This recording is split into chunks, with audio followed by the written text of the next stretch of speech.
Bismillahirrahmanirrahim. Dear students of first year physics Lahore board, हम पढ़ रहे थे अपना second chapter force and motion.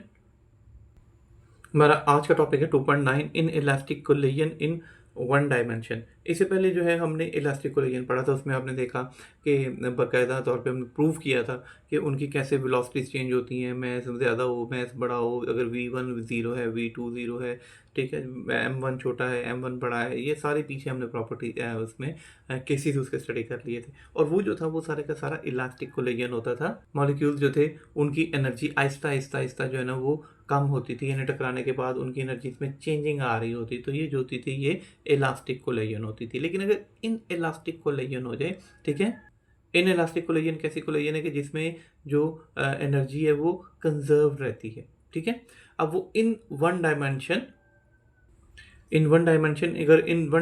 है तो उसमें क्या है कि दोनों की जो है वो डायरेक्शन भी सेम है और वो एक दूसरे के साथ कोलाइड कर देते हैं या टकरा जाते हैं। कहते हैं consider two bodies having mass m1 and m2 moving at the velocities of v1 and v2 along the same line such that इस तरीके से वो जा रहे होते हैं कि दो मैसेज हैं कि m1 और m2 है, दोनों जो है वो एक ही डायरेक्शन में सेम डायमेंशन में वो मूव कर रहे होते हैं। इस तरीके से कर रहे होते हैं कि जो v1 है वो उसकी वेलोसिटी ज़्यादा है, v2 की कम है, तो ये इसके साथ जाके आपस में टकरा जाएगा। In such a case m1 is regarded as projectile and m2 is a target, ठीक है। तो ऐसी सूरत में जो m1 जो है वो ये प्रोजेक्टाइल और ये टारगेट है पीछे। अब ये जो प्रोजेक्टाइल है ये आगे की तरफ जा रहा है और ये उसका टारगेट, इसको हम कहते हैं। After time T both bodies make in elastic collision and stick together. थोड़ी देर के बाद दोनों आपस में टकरा जाते हैं, ठीक है, और इलास्टिक परफेक्टली इलास्टिक कोलिजन जो है वो होता है। तो इसका m1 है m2 है, ये दोनों टकरा जाएंगे आपस में, तो टोटल मैस क्या हो जाएगा m1 प्लस m2। कहते हैं let their combined mass become m1 m2 and moves with the final velocities vf after collision. ये टकराने के बाद फाइनल वेलोसिटी से चलते हैं। कहते हैं since the collision is perfectly elastic, no gain no loss of energy है, ठीक है, किसी किस्म की एनर्जी गेन या लूज नहीं हो रही। ऐसे में the total momentum is conserved using the law of conservation momentum. तो टोटल जो मोमेंटम रहेगा वो कंजर्व रहेगा, कोई चेंज नहीं होगा। सो जो इसका मोमेंटम है बिफोर कोलिजन,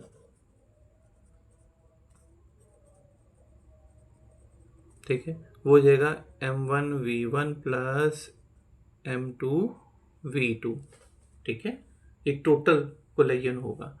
और आफ्टर कोलिजन जो है ना उसको हम क्या कह देते हैं,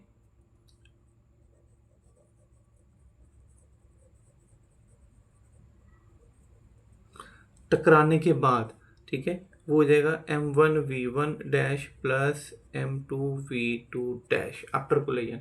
तो लॉ ऑफ कंजर्वेशन मोमेंटम के मुताबिक क्या हो जाएगा फिर कि m1 v1 plus m2 v2 is equal to m1 v1 dash plus m2 v2 dash. Collision के बाद उनकी वेलोसिटीज जो है वो m1 डैश और m2 डैश की इक्वल होगी। तो लॉ ऑफ कंजर्वेशन के मुताबिक m1 v1 plus m2 v2 is equal to m1 v1 dash plus m2 v2 dash. अब जो उनकी जो टोटल वेलोसिटी थी वो तो हो गई एक, सब दोनों की सेम हो गई, ठीक है, कंजर्व, उसको मैं vf कह देता हूँ। तो इस तरीके से m1 v1 plus m2 v2 जो है ये इक्वल हो जाएगा m1 vf plus m2 vf। अब यहाँ से vf को कॉमन ले लें तो हमारे पास आ जाएगा m1 v1 plus m2 v2 is equal to m1 plus m2 और साथ में लगेगा हमारे पास vf। ये एनर्जी इसकी कंजर्व हो गई।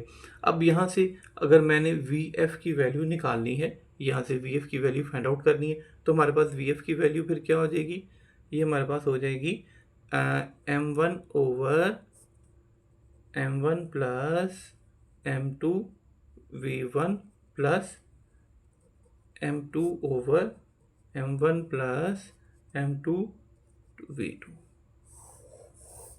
ये हमारे पास vf की वैल्यू हो जाएगी।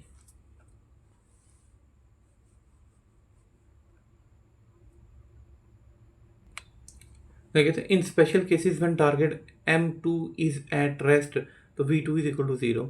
तो वो एक स्पेशल केसेस है जिसमें कि M2 जो है ना वो रेस्ट में, तो ऐसे सारे का सारा सेकंड की वेलोसिटी क्या होगी, जीरो हो जाएगी। जब सेकंड की वेलोसिटी जीरो हो जाएगी तो VF इज इक्वल टू वो सारा मल्टीप्लाई होकर पिछला जीरो हो गया, बाकी हमारे पास ये बचेगा। नेक्स्ट देखें 2.10 elastic collision in to dimensions. जब वो टू डायमेंशन में हो रहा है, कहते हैं consider the motion of two balls of mass M1 and M2 in a straight line, कि M1 और M2 जो दोनों हैं वो स्ट्रेट लाइन में जा रहे हैं, undergoing N elastic collision with each other, वो दोनों एक दूसरे से टकराते हैं और इलास्टिक कोलिजन करते हैं। तो कहते हैं assuming the bodies move of in different direction. अभी टू डायमेंशन होगी, वो दूसरी डायरेक्शन में मूव कर रहे होते थे ना, सेम डायरेक्शन वन डायमेंशन था। अब ये अपोजिट डायरेक्शन में, ये इधर चला गया, ये इधर चला गया, दो डिफरेंट डायरेक्शन में चला गया है। आफ्टर कोलिजन द वेलोसिटी जो है वो V1 डैश और V2 डैश होगी। ये देखें, इसके बॉडी M1 है, इसकी वेलोसिटी V1 है, ये M2 है, इसकी वेलोसिटी V2 है। ये एक दूसरे के साथ स्ट्राइक करते हैं, आपस में कोलाइड करते हैं, टकराते हैं। टकराने के बाद जो है इसकी वेलोसिटी जो है वो V1 से V2 से V2 डैश और उसकी M1 से M1 डैश हो जाती है। सो अगर हम इसे देखते हैं एक्स एक्सिस से, तो एक जो नीचे की तरफ गया है वो एंगल थीटा और दूसरा जो चला गया है वो थीटा 2 आपस में एंगल बना रहे हैं। कहते हैं as the collision is elastic so we apply law of conservation of momentum and laws of conservation of kinetic energy. ठीक है, तो दोनों के ऊपर हम जो है ना वो लॉज लगाते हैं, law of conservation of momentum के और law of conservation of energy के। चूंकि इलास्टिक है फिर वो ओबे करेगा ना, इलास्टिक कोलिजन तो ये ओबे करेगा।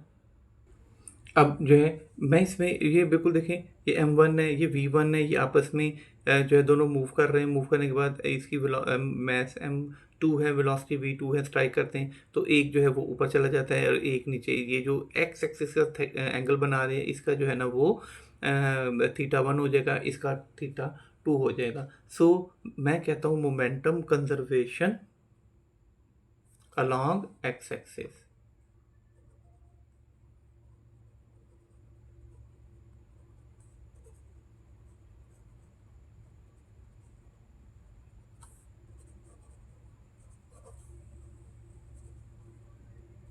कि एक्स एक्सिस के अलोंग मोमेंटम कैसे कंजर्व होगा, वो क्या हो जाएगा M1V1 प्लस M2V2 जो टोटल था बिफोर कोलिजन, ठीक है, वो किसके बराबर हो जाएगा अलोंग एक्स एक्सिस। ये हो जाएगा M1V1 डैश और साथ में क्या लगेगा कॉस थीटा, क्योंकि एक्स एक्सिस के अलोंग जब से मूवमेंट होती है तो एफ एक्सिस फोर्स जब लगती है एक्स एक्सिस के along, F X is equal to F cos of theta होता है एंड एफ वाई जो है ये एफ साइन ऑफ थीटा होता है। एक एक्स एक्सिस के अलोंग, एक वाई एक्सिस के अलोंग। तो M1V1 dash cause of theta 1, ठीक है, प्लस क्या हो जाएगा M2V2 dash cause of theta 2। ये अलोंग एक्स एक्सिस लग रही है। ऐसे ही जब वाई एक्सिस के अलोंग लगेंगी तो ऐसी सूरत में क्या हो जाएगा, देखें जब वो वाई एक्सिस के अलोंग लगेंगे तो ऐसे में भी वही होगा, मोमेंटम बिफोर कोलिजन और मोमेंटम आफ्टर कोलिजन जो है वो ज़ीरो होना चाहिए। ठीक है, लेकिन अगर हम यहाँ से देखें वाई एक्सिस के अलोंग जो उससे पहले था वो तो ज़ीरो था, ये तो सारे का सारा बात ही एक्स एक्सिस की हो रही है, उसके बाद तो बात ही नहीं हो रही। ठीक है, ये उसके बाद ये वाई एक्सिस की तरफ मूव कर रहा है, उससे पहले तो वाई एक्सिस सारे का सारा क्या है ज़ीरो। तो इसलिए along Y axis before collision तो सारा ज़ीरो हो गया, इसमें तो है ही नहीं। बाकी आफ्टर कोलिजन क्या हो जाएगा M1V1 dash sign of theta 1 plus हमारे पास आ जाएगा M2V2 dash sign of theta 2 हमारे पास आ जाएगा। सो ऐसे ही जो है वो कंजर्वेशन ऑफ एनर्जी, अगर हम इसके ऊपर लगाते हैं एनर्जी कंजर्वेशन, ठीक है, तो कंजर्वेशन ऑफ एनर्जी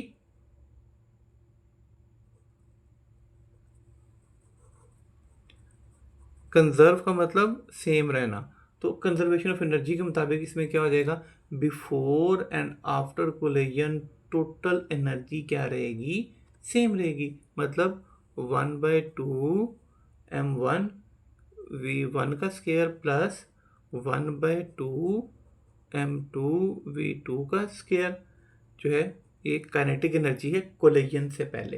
ये किसकी इक्वल हो जाएगी, 1/2 m1 v1 डैश का square plus 1/2 m2 v2 dash का स्केयर। आफ्टर और बिफोर कोलिजन टोटल एनर्जी जो है वो काइनेटिक एनर्जी वो कंजर्व होगी, वो सेम रहेगी। अब नेक्स्ट देखिए, in elastic collision in 2 dimensions.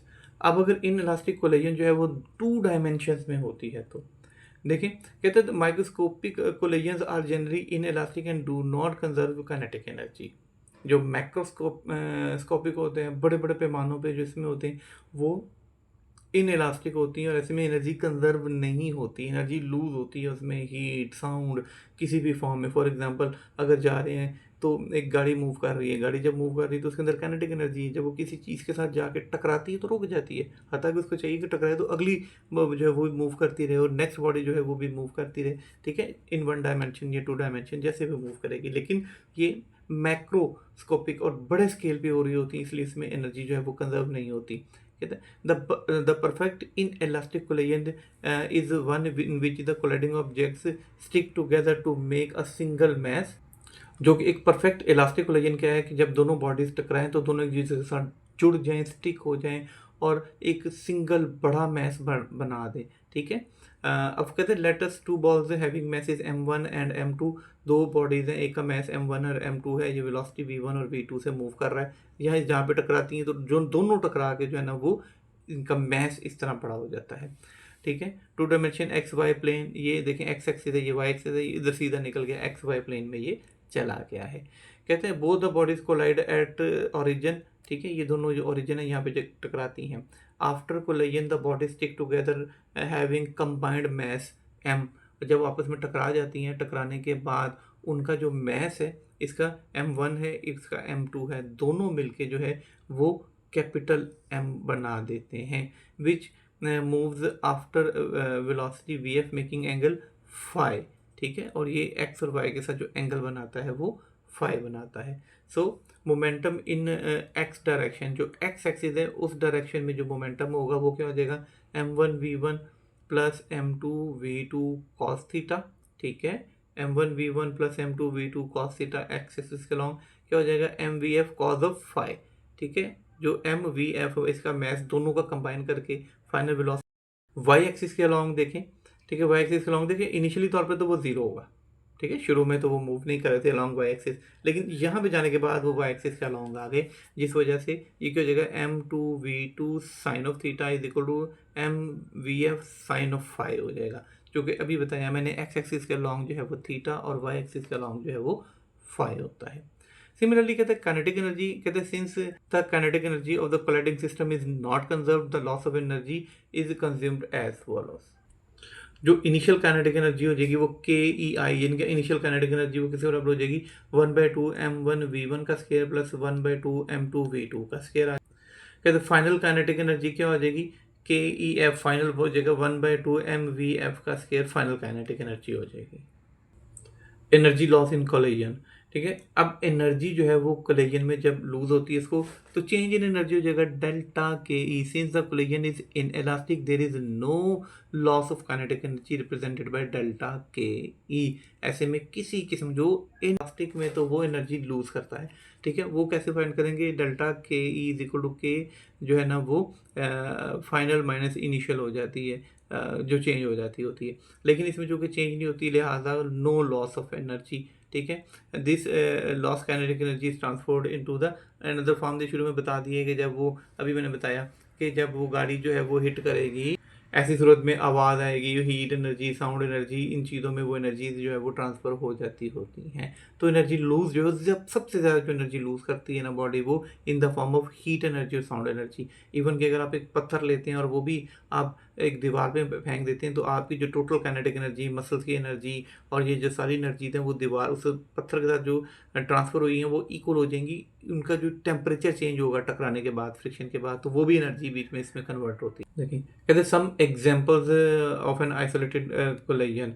कहते हैं the karate chop break in a pile of bricks ईंटों का, ये कराटे जो है ना वाला वो एक ईंटों का ढेर जो है उसको तोड़ देता है। It is an example of an inelastic collision. In this type of collision the object involved do not bounce back। ठीक है, तो जब उसके साथ टकराते तो वो बाउंस नहीं करता। Instant some of energy from the strike is absorb by the bricks. अब इसमें क्या होता है कि वो जो ईंटें हैं वो कुछ एनर्जी एब्जॉर्ब करती हैं बजाय इसके कि वो वापस बाउंस बैक करें। ठीक है, converting into heat, sound and a force needed to break them. और उसके बाद उसमें वो हीट एनर्जी उनके छोटा सा बॉडी भी टकराए तो फिर भी उनका टेम्परेचर कुछ ना कुछ जो है वो चेंज होता है, तो एनर्जी जो है ना वो फिर ऐसे में सेम नहीं रहती। कहते हैं इन अ कार क्रैश, ये एग्जांपल दी हुई है। Collision is in elastic in nature, कि अगर गाड़ी टकराती है तो ये भी इन इलास्टिक होगा। ठीक है, जो कि जब जाके टकराएगी तो उसकी जो एनर्जी होगी वो साउंड एनर्जी, हीट एनर्जी और इनमें कन्वर्ट हो रही होती है। नेक्स्ट देखें रॉकेट प्रोपल्जन। कहते हैं rockets move by expelling burning gas. इसमें क्या होता है कि यहाँ पे एक बहुत बड़ा स्टोरेज होता है लिक्विड ऑक्सीजन का, गैस का। ठीक है, ये जो लिक्विड ऑक्सीजन है इसको इग्नाइट किया जाता है, बर्न किया जाता है। जब ये बर्न होते हैं तो ये हाई प्रेशर नीचे की तरफ छोड़ता है। ठीक है, जब ये हाई प्रेशर नीचे की तरफ आएगा यहाँ से, इसमें बहुत हाई प्रेशर की गैसेस नीचे की तरफ आती हैं तो एज अ रिजल्ट ये ऊपर की तरफ मूव करता है। अब इसमें क्या होता है, कहते हैं the ignited fuel turns to a high pressure gas which expelled with extremely high velocity. ठीक है, वो नीचे की तरफ से निकलता है बड़ी ज़्यादा वेलोसिटी के साथ, प्रेशर के साथ। ठीक है, which expelled with extremely the rocket gains momentum equal to the momentum of the gas expelled. तो ये जैसे जैसे इसमें से गैस नीचे की तरफ निकलती जाती है ये ऊपर की तरफ उस वेलोसिटी से मूव करता रहता है। The rocket's engine continue to expel gases after the rocket has begun moving and hence rocket continues to gain more and more momentum। Aahista Aahista जो इसका मोमेंटम इंक्रीज करता जाता है। So instead of traveling at a steady speed, बजाय इसके कि वो steady speed Aahista Aahista move करें, वो स्लो स्लो अपना मोमेंटम इंक्रीज करना शुरू कर देता है। और एक जो है ना after so long engines are operating, और फिर बाद में इसके इंजन काम करना शुरू हो जाते हैं, फिर उसके थ्रू वो चलता है। A rocket carries its on fuel in the form of a liquid और the solid hydrogen and oxygen.